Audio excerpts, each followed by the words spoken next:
Hai, jumpa lagi di Nas Movie. Kali ini kami ingin menceritakan alur film yang berjudul The Lunchbox. Film ini menceritakan tentang usaha seorang istri yang mencoba untuk mendapatkan kembali kasih sayang dari suaminya yang mulai berubah dengan cara menyiapkan menu makan siang yang akan diantar untuk suaminya melalui jasa kurir. Sadar bahwa rantang makan siangnya telah dikirim ke alamat pria yang lain, sang perempuan kemudian menulis sebuah surat mengucapkan terima kasih karena telah menghabiskan makanannya. Tanpa disangka, sang pria pun menulis sebuah balasan. Hingga terjalinlah surat menyurat di antara mereka melalui perantara sebuah rantang.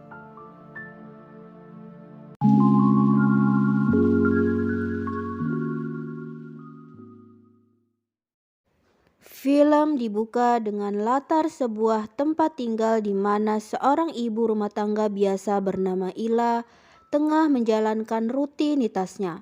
Setelah selesai menyiapkan putri sematawayangnya berangkat sekolah, Ila kembali ke dapur. Hari itu adalah hari yang sedikit berbeda dibandingkan dengan hari-hari sebelumnya. Ila adalah seorang istri yang tengah berjuang untuk mendapatkan kembali perhatian serta kasih sayang suaminya yang mulai bersikap dingin dan tak peduli terhadapnya akhir-akhir ini. Hari itu Ila berencana akan membuatkan menu makan siang untuk sang suami yang nanti akan dikirim ke kantor tempat suaminya bekerja. Dibantu oleh seorang wanita yang tinggal tepat di atas flat tempat tinggal Ila yang telah memberikan resep makanan spesialnya. Ila biasa memanggilnya dengan sebutan Bibi. Sesaat Ila melihat kurir pembawa rantang makan siang suaminya sudah tiba, siap untuk menjemput rantang milik Ila. Bergegas Ila memasukkan satu persatu menu makan siang hari itu. Dengan penuh harapan, Ila menatap rantang makanannya, semoga mampu memecah sikap dingin sang suami kepadanya. Bersama rantang makanan yang lain, masakan buatan Ila pun diantar melintasi berbagai keramaian dan kumuhnya kota Mumbai tempat tinggal Ila. Akhirnya, tepat sebelum waktu makan siang, rantang tersebut diterima oleh pria bernama Sajan Fernandes, seorang duda yang akan pensiun dari jabatannya sebagai akuntan. Awalnya Sajan tidak merasa ada yang aneh, selain makanan yang ia makan hari itu lebih enak dari biasanya.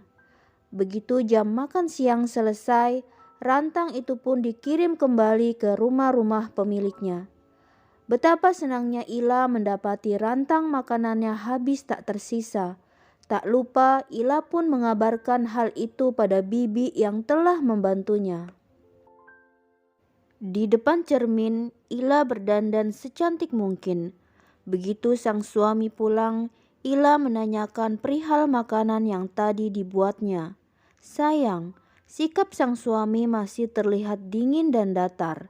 Hanya mengatakan bahwa masakan kembang kol hari itu enak.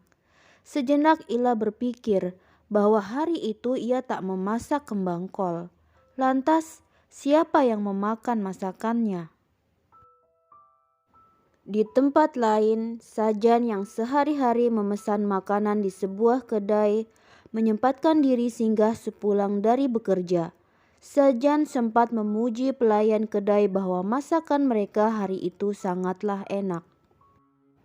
Keesokan hari saat jam makan siang, Sajan yang masih belum menyadari bahwa rantang makanan yang ia terima adalah bukan untuknya, menemukan sebuah surat terselip di dalam rantang makannya.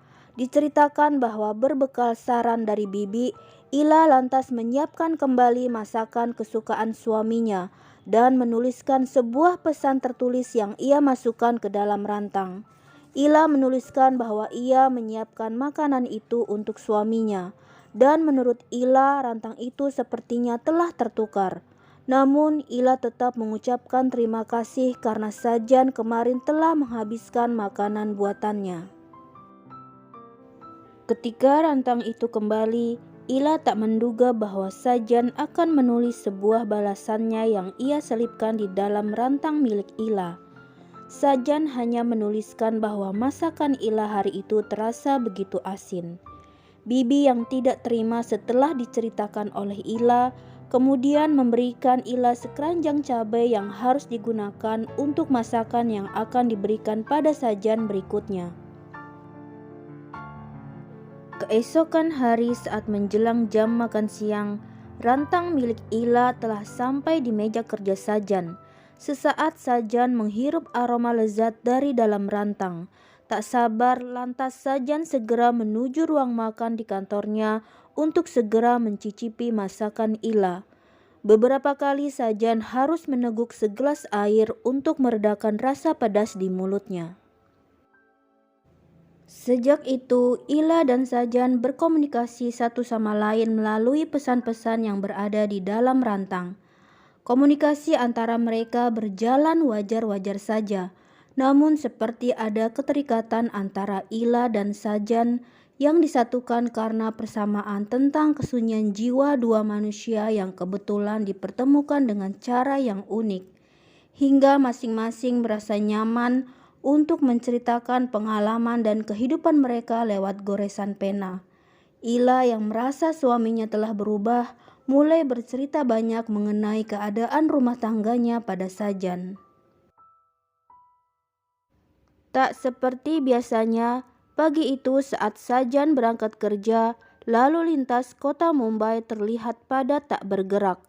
Rupanya jalan ditutup sedari pagi karena ada peristiwa bunuh diri seorang ibu dengan anaknya. Sesaat Sajan teringat dengan Ila. Kekhawatiran Sajan pun berlanjut hingga menjelang jam makan siangnya. Betapa leganya Sajan ketika melihat rantang milik Ila sampai di mejanya. Sajan mulai membuka surat yang dikirim Ila hari itu. Namun sejenak makan siang Sajan terganggu oleh seorang karyawan baru bernama Saih yang nanti akan menempati posisinya ketika pensiun. Secara halus Sajan mengusir Saih dengan memberinya tugas untuk menyelesaikan tagihan akunting yang berada di meja kerjanya. Sajan melanjutkan membaca curahan hati Ila hari itu. Melalui berita, Ila mendengar tentang peristiwa bunuh diri tadi pagi. Ila berpikir bahwa mungkin bisa jadi suatu saat ia akan melakukan hal yang sama. Namun butuh keberanian yang besar untuk melakukannya. Sajan mencoba menghibur Ila. Sajan menceritakan tentang kejadian lucu yang ia alami ketika di atas kereta. Usaha Sajan rupanya berhasil membuat Ila tertawa ketika membacanya, hingga membuat Bibi mendengar dan bertanya kejadian lucu apa yang dialami Ila saat itu. Dalam surat berikutnya, Ila menceritakan bahwa menu hari itu adalah resep masakan neneknya yang ia temukan dari sebuah buku lama miliknya. Ila berharap Sajan menyukainya. Tiba-tiba datanglah Saih dengan membawa pisang sebagai menu makan siangnya. Sajan yang tak tega lantas menawarkan masakan Ila pada Saih. Begitu lahap Saih memakannya, hingga ia meminta Sajan untuk memesankan makanan yang sama untuknya esok hari. Sajan menolaknya dengan berdalih bahwa restoran tempat ia biasa memesan makanan itu sebentar lagi akan tutup selamanya. Menjelang sore, Ila yang tak sabar menunggu rantang miliknya kembali segera membuka balasan surat dari Sajan. Sajan mengucapkan terima kasih atas masakan Ila hari itu. Sajan memuji Ila bahwa masakannya hari itu lebih enak dari terong kesukaannya. Keesokan hari, Ila mendapati aroma baju kerja suaminya berbeda dari biasanya. Ila yakin bahwa penyebab sikap dingin suaminya adalah karena ada wanita lain. Hari itu Ila sudah menyiapkan terong sebagai menu makan siang Sajan. Seperti biasa, Ila tak lupa menyelipkan selembar kertas berisi curahan hatinya. Kali ini Ila menceritakan di mana ia mempunyai kesimpulan bahwa suaminya sudah tak setia lagi, dan Ila berencana ingin pindah bersama putrinya ke Butan. kota yang damai dan jauh dari kebisingan kota. Dalam balasan suratnya, Sajan yang tak lama lagi akan pensiun menawarkan Ila untuk bersama-sama pindah ke Butan. Dalam kiriman rantang berikutnya, Ila menjawab ajakan Sajan kemarin. Menurut Ila, bagaimana mungkin ia dan Sajan bersama-sama ke Butan? Bahkan Ila saja belum tahu siapa nama laki-laki yang selama ini bertukar surat dengannya. Kemudian Sajan membalas surat Ila. Senyum tipis terbaca dari wajah Ila. Tak lama ia meminta Bibi untuk memutar kaset lamanya, yaitu sebuah lagu yang berjudul Sajan. Dalam surat yang ditulis Ila selanjutnya, giliran Sajan yang menampakkan guratan bahagia di wajahnya. Rupanya Ila mengharapkan kedatangan Sajan pada pertemuan pertama mereka esok hari. Pagi hari Sajan bersiap berangkat ke kantor. Ia mengenakan dasi yang lama tak digunakannya. Sejenak Sajan menghaluskan jenggot yang tumbuh tipis di dagunya. Di atas kereta, entah mengapa Sajan merasa semakin resah. Ditambah ada seorang pria yang dengan memaksa meminta Sajan untuk duduk di kursinya. Siang hari sesuai waktu yang diminta, Ila menunggu Sajan dengan gelisah.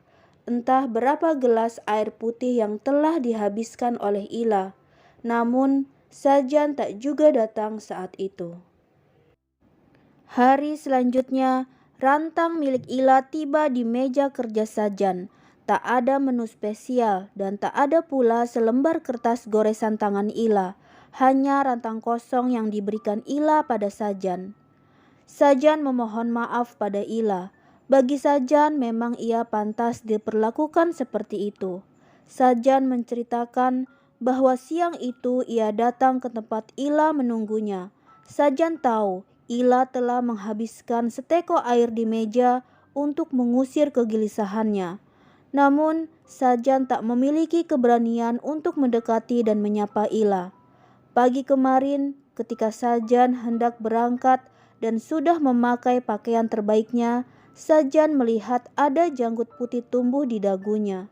Sebentar Sajan bercermin dan ia melihat ada sosok orang tua di sana.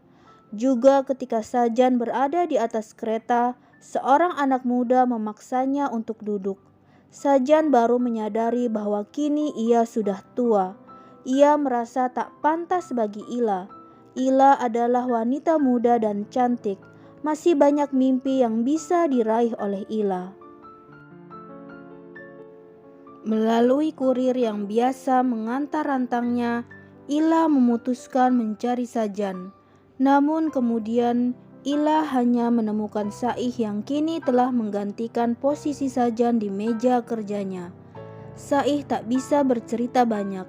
Ia hanya mengatakan bahwa mulai hari itu Sajan sudah tak bekerja lagi dan ia sedang menuju ke kota lain bernama Nasik.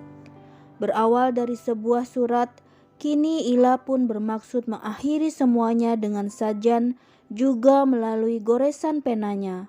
Ila yang sudah melepas harapan pada pernikahannya menceritakan pada Sajan bahwa ia memutuskan akan pindah membawa serta putrinya ke kota Butan. Namun Ila tak tahu apakah ia akan mengirimkan surat yang ia tulis sekarang pada Sajan atau hanya ia simpan saja untuk dibaca lagi suatu saat nanti sebagai kenangan dalam hidupnya. Sementara Sajan mengubah rencananya dalam perjalanan ke Nasik, di mana Sajan akhirnya memutuskan kembali ke kota Mumbai dan pergi mencari Ila dengan menumpangi sebuah kereta yang membawa para kurir pengantar rantang. Film pun selesai. Oke spoiler lover, sampai ketemu di video alur film yang lain ya. Jangan lupa untuk like, share, dan subscribe supaya Nas Movie tambah semangat. Bye-bye.